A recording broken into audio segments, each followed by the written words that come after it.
അപ്പോൾ U S വിസയ്ക്ക് apply ചെയ്യുന്നതിൻ്റെ ഏറ്റവും പ്രധാനപ്പെട്ട സംശയങ്ങളിലൊന്നാണ് ഒരു ഷെങ്കൻ വിസയോ മറ്റേതെങ്കിലും വിസയോ ഉണ്ടെങ്കിൽ U S visa application easy ആകുമോ എന്നുള്ളത്. അതാണ് ഇന്നത്തെ നമ്മുടെ വീഡിയോയിൽ നമ്മൾ ചർച്ച ചെയ്യുന്നത്. വീഡിയോ മൊത്തം കാണുക, സബ്സ്ക്രൈബ് ചെയ്യുക, സപ്പോർട്ട് ചെയ്യുക, ഷെയർ ചെയ്യുക. അപ്പോൾ വീഡിയോയിലേക്ക് പോകാം. യു എസ് വിസയ്ക്ക് അപ്ലൈ ചെയ്യുന്നവരുടെ പലരുടെയും ഒരു സംശയമാണ്, എന്തെങ്കിലും ഇൻ്റർനാഷണൽ ട്രാവൽ ചെയ്തിട്ടുള്ള ആൾക്കാർക്ക് ഈ വിസ അപ്രൂവലിന് എന്തെങ്കിലും മുൻഗണനയുണ്ടോ എന്നുള്ളത്.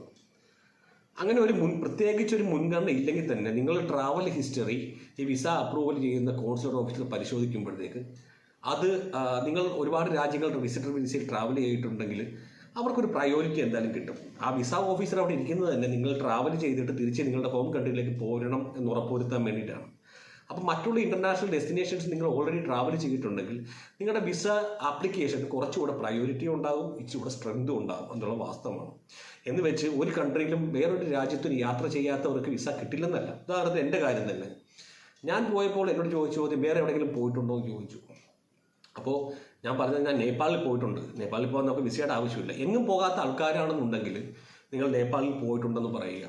അപ്പോൾ അവർ പാസ്പോർട്ടിൽ നേപ്പാളിൻ്റെ സ്റ്റാമ്പോ ഒന്നും ആവശ്യമില്ല. നമുക്ക് ഇന്ത്യക്കാർക്ക് നേപ്പാളിൽ വിസയില്ലാതെ ട്രാവൽ ചെയ്യാം.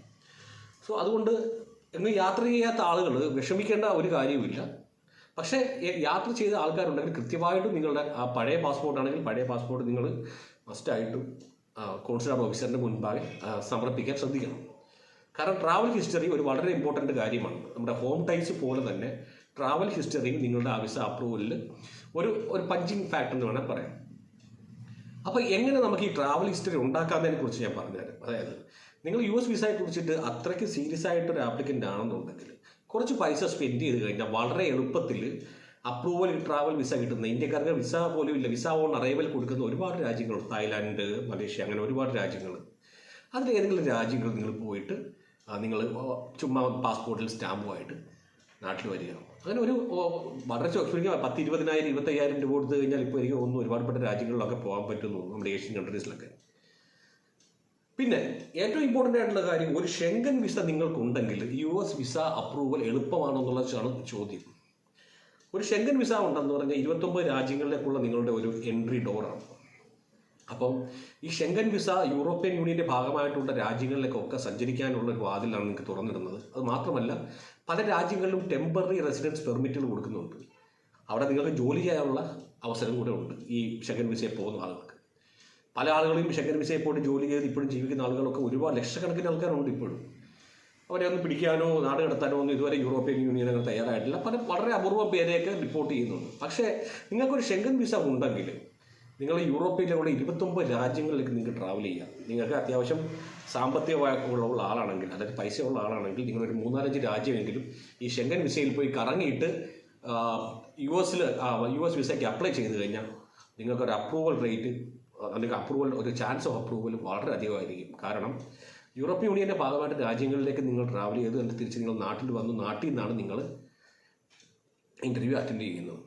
ഇത് മാത്രമല്ല, വർക്ക് പെർമിറ്റ്, മറ്റു രാജ്യങ്ങളിലെ വർക്ക് പെർമിറ്റ് ഉള്ളവർ, സിറ്റിസൺഷിപ്പ് ഉള്ളവർ, അവർക്കൊക്കെ അവരുടെ ഏത് രാജ്യത്തിലാണ് ഇപ്പോൾ അവർ നിൽക്കുന്നത് അവിടെ നിന്നുകൊണ്ട് തന്നെ യു എസ് വിസയ്ക്ക് അപ്ലൈ ചെയ്യാൻ പറ്റും. ഇപ്പോൾ ഉദാഹരണത്തിന് നേഴ്സായിട്ട് UK പോയ ഒരു ആള് NCLEX എക്സാം എഴുതിയിട്ട് അമേരിക്കയിലേക്ക് പോകണമെന്നുണ്ടെങ്കിൽ ഈ P1 P2 വിസയിൽ നമുക്ക് പോകാം. എന്നിട്ട് അവിടെ ചെന്നിട്ട് എംപ്ലോയറെ തപ്പി കണ്ടുപിടിച്ച് വിസ വർക്ക് പെർമിറ്റിലേക്ക് കൺവേർട്ട് ചെയ്താൽ മാത്രം മതി. അതേപോലെ തന്നെ H1B മറ്റു രാജ്യങ്ങളിൽ വർക്ക് വിസയുള്ള, വർക്ക് പെർമിറ്റ് ഉള്ളവർ, ഡിപ്പെൻഡൻറ്റ് വിസയുള്ളവർ, അവിടെ ടെമ്പററി ആയിട്ട് സെറ്റിലായിട്ടുള്ള ആൾക്കാർ, പെർമനൻറ്റ് റെസിഡൻസ്, ഇവർക്കൊക്കെ യു എസ് വിസ അപ്രൂവൽ സാധ്യതകൾ വളരെ കൂടുതലാണ്. അപ്പോൾ അതുകൊണ്ട് നിങ്ങൾക്ക് B1 B2 വിസ അപ്രൂവൽ കൂടുതൽ വേണമെന്നുണ്ടെങ്കിൽ ഈ കാര്യങ്ങൾ, ട്രാവൽ ഹിസ്റ്ററിയുടെ കാര്യങ്ങൾ വളരെയധികം നിങ്ങൾ പ്ലാൻ ചെയ്തിരിക്കുന്നു. നിങ്ങൾ വളരെ സീരിയസ് ആയിട്ടാണ് ഈ വിസ ആപ്ലിക്കേഷനെ കാണുന്നുണ്ടെങ്കിൽ ട്രാവൽ ഹിസ്റ്ററി ഒരു വളരെ ഇമ്പോർട്ടൻറ്റ് ഫാക്ടറാണ്. ഒന്നുമില്ലാത്ത ആളുകൾ അറ്റ്ലീസ്റ്റ് നേപ്പാളിനെ കുറിച്ചെങ്കിലും പറയാൻ പ്രിപ്പയർഡ് ആയിട്ട് പോകുമല്ലോ. പിന്നെ ഷെങ്കൻ വിസയെക്കുറിച്ച് പറയുമ്പോൾ പലരും ചോദിക്കുന്ന ചോദ്യം, ഈ അപ്പോയിൻമെൻറ്റ് കിട്ടാൻ വളരെയധികം പാടാണ്, വളരെ പാടുപെട്ടാണ് ഒരു അപ്പോയിൻമെൻറ്റ്. പക്ഷേ വളരെ എളുപ്പത്തിൽ അപ്പോയിൻമെൻറ്റ് കിട്ടുന്ന ഷെങ്കൻ കൺട്രീസൊക്കെ ഉണ്ട്. ഉദാഹരണത്തിന് സ്വിറ്റ്സർലാൻഡ്, ഗ്രീസൊക്കെ എന്ന് പറയുമ്പോൾ VFS അല്ല, അവർ സ്വന്തമായിട്ട് തന്നെ അപ്പോയിൻമെൻറ്റ് ബുക്കിംഗ് സിസ്റ്റമൊക്കെ ഉണ്ടാക്കിയിട്ടുണ്ട്. അപ്പോൾ അതുകൊണ്ട് VFSൻ്റെ കാര്യം പിടിക്കേണ്ട. അപ്പം അങ്ങനെയുള്ള രാജ്യങ്ങളിലേക്ക് വിസിറ്റിംഗ് വിസ എടുത്തിട്ട് ആ ഷെങ്കൻ വിസ കൊണ്ട് ട്രാവൽ ചെയ്യുക. 29 രാജ്യങ്ങളിൽ എവിടെ വേണമെങ്കിലും പോകാമേ നിങ്ങൾക്ക് ആ വിസ കൊണ്ട്. അപ്പോൾ ഈ ഷെങ്കൻ വിസ ഏത് കൺട്രിയിലേക്ക് എടുത്താലും വിഷയമല്ല, നിങ്ങൾക്ക് അത് വളരെ വലിയൊരു അഡ്വാൻറ്റേജ് ആയിരിക്കും. ഷെങ്കൻ വിസയുടെ കാര്യം മാത്രം ഞാൻ പറഞ്ഞ് ബോറടിപ്പിക്കുന്നില്ല. ഇവിടെ വേറൊരു നമ്മുടെ ഗൾഫ് കൺട്രീസിൽ വിസയാണെങ്കിലും വർക്ക് പെർമിറ്റ് ആയാലും ഒക്കെ ആണെങ്കിലും നിങ്ങൾക്ക് അത് ഒരു ടൈസ് ടു ഹോം കൺട്രി അല്ലെങ്കിൽ ടൈസ് ടു വർക്ക് ആണ്. നിങ്ങളിപ്പോൾ ഗൾഫിൽ വർക്ക് ചെയ്യുന്ന ഒരാളാണെങ്കിൽ നിങ്ങൾ ഗൾഫിൽ നിന്ന് ഇൻ്റർവ്യൂ എടുക്കുന്നതിന് പകരം നാട്ടിൽ വന്നിട്ട് ഇൻ്റർവ്യൂ എടുക്കാൻ ശ്രദ്ധിക്കുക. നാട്ടിൽ ലീവിന് വരുമ്പോൾ നിങ്ങൾ US ഇൻ്റർവ്യൂക്ക് അപ്ലൈ ചെയ്യുന്നു, വിസയ്ക്ക് അപ്ലൈ ചെയ്യുന്നു. കാരണം ഗൾഫ് കൺട്രീസിൽ റിജക്ഷൻ റേറ്റ് വളരെയധികം കൂടുതലാണ്. കാരണം അവരുടെ മാൻ പവറിനെ അവർ ഗൾഫിൽ നിന്ന് മറ്റൊരു രാജ്യത്തേക്ക് വിടാൻ അവർ ആഗ്രഹിക്കുന്നില്ലെന്നാണ്. കാരണം ഗൾഫിലുള്ള മാൻ പവർ വേറൊരു രാജ്യത്തേക്ക് വിടാൻ അവർക്ക് താല്പര്യമില്ലെന്നുള്ളതാണ് എൻ്റെ ഒരു വാസ്തവം.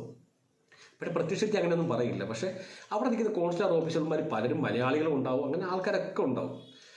അപ്പോൾ ഗൾഫിൽ നിന്ന് അപ്ലൈ ചെയ്യുന്ന ഒരിക്കലും ഞാൻ അതിനെ ഒരു റെക്കമെൻഡ് ചെയ്യില്ല. എപ്പോഴും വിസ ആപ്ലിക്കേഷൻ നമ്മൾ ഇന്ത്യയിൽ വന്നിട്ട് ഏതെങ്കിലും ഇന്ത്യൻ കോൺസുലേറ്റിൽ അപ്ലൈ ചെയ്യുക എന്നുള്ളതാണ് അതിൻ്റെ ഒരു നല്ലൊരു കാര്യം. അപ്പം ഇതൊക്കെയാണ് ഈ ട്രാവൽ ഹിസ്റ്ററിയെക്കുറിച്ച് നിങ്ങളുടെ ആപ്ലിക്കേഷനിൽ ശ്രദ്ധിക്കേണ്ട ഒരു കുറച്ച് കാര്യങ്ങളെക്കുറിച്ച് പറയാൻ വേണ്ടിയാണ് ഇന്നത്തെ വീഡിയോ ആയിട്ട് വന്നത്. അപ്പം മസ്റ്റായിട്ട് വീഡിയോ ഷെയർ ചെയ്യണം കേട്ടോ. കുറച്ച് പേർക്ക് ഷെയർ ചെയ്ത് കൊടുക്കുക. ഈ B1 B2 വിസ അപ്ലൈ ചെയ്യുന്നവർക്ക് ഷെയർ ചെയ്ത് കൊടുക്കുക. ചാനൽ സബ്സ്ക്രൈബ് ചെയ്തിട്ടുണ്ടെങ്കിൽ സബ്സ്ക്രൈബ് ചെയ്യുക, സപ്പോർട്ട് ചെയ്യുക. തുടർന്ന് അടുത്ത വീഡിയോ ആയിട്ട് ഞാൻ വരും. അപ്പോൾ all the very best guys. By.